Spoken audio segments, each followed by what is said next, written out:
I don't know why may naniniwala pa dyan na makakakuha ng 16 votes ang anti-Sara team sa Senado. The Constitution is very clear. The senators have to convict the Vice President, remove her from office, and disqualify her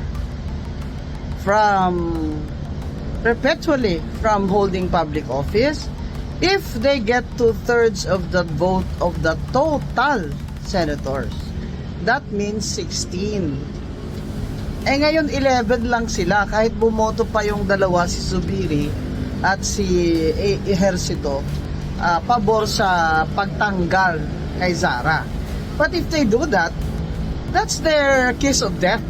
Because Zubiri is Bukidnon, his district is Bukidnon, where his voters are from Mindanao, and that's Duterte country.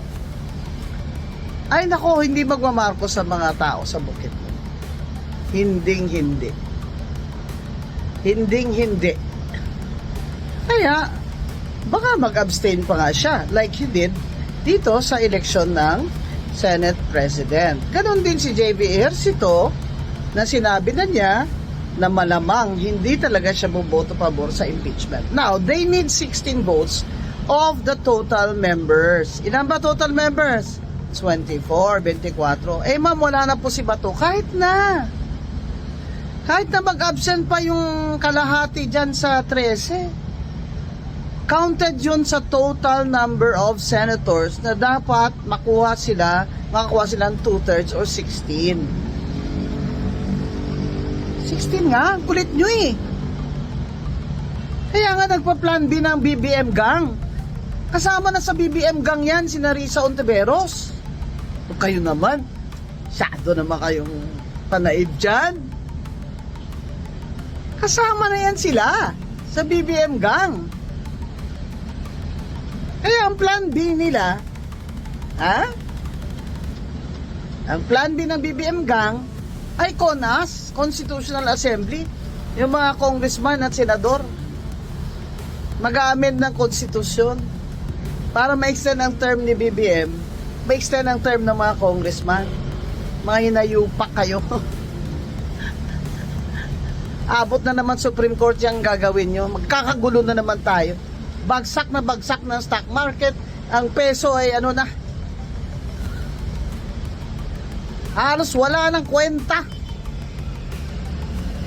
This is a failed government.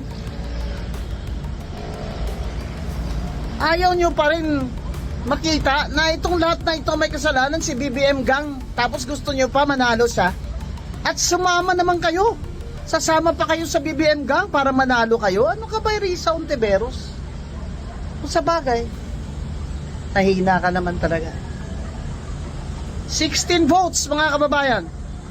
Hindi nila makukuha yun. Kaya magpa-plan B sila ng CONAS, these assholes. Protesta tayo dyan araw-araw. No way! Mag-eleksyon tayo. No way! Eleksyon sa 2028. Buti nga, dapat snap election ngayon eh. Snap election na, BBM. Tingnan natin kung talagang mahal ka ng tao.